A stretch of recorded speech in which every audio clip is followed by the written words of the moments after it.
A 5-card hand is dealt from a well-shuffled deck. Let the event A be a hand containing 2 or more face cards. Find the probability of A. So in this case, because we're looking at 2 or more face cards, we want to have a summation because we have mutually exclusive events here that we are going to be summing. So the probability of A is going to be the sum from x equals 2 up to 5, because we can have up to 5 face cards in a 5-card hand.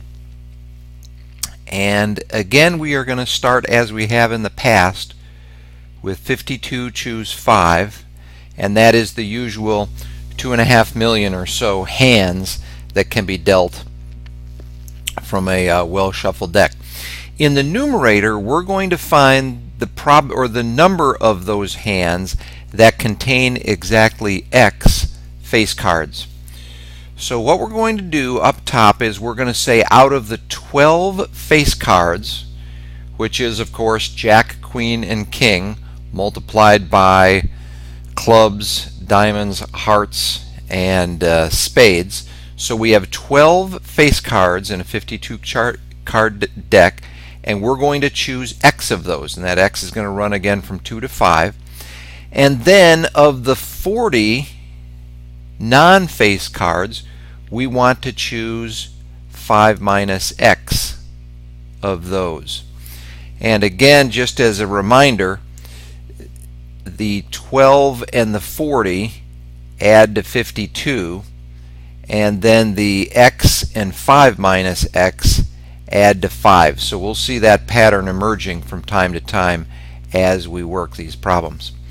In any case, when you add those up, and it's a bit of a pain to add those up, I'll get to that eventually.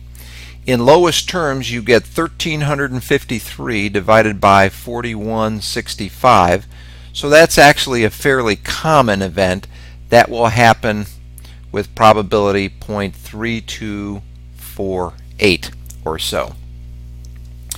Now, computing summations like this can be done in a lot of different languages, but I choose Maple simply because it handles these fractions exactly, and that way you can get an exact fraction, and you can also get it as a decimal. Other languages you can't do that.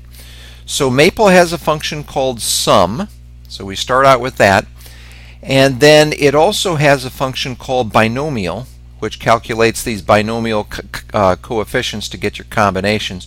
So we start out with binomial 12x. That'll do the 12 choose x.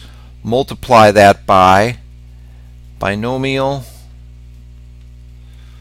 40 choose 5 minus x.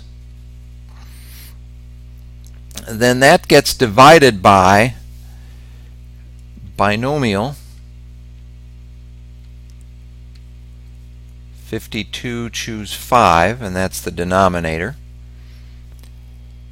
And then that gets summed up as x goes from 2 up to 5. And then every Maple statement ends with a semicolon. And when you do that, you will wind up with this ratio right there. And then if you use the evaluate floating point function on the previous value, then that will give you the 0.3248.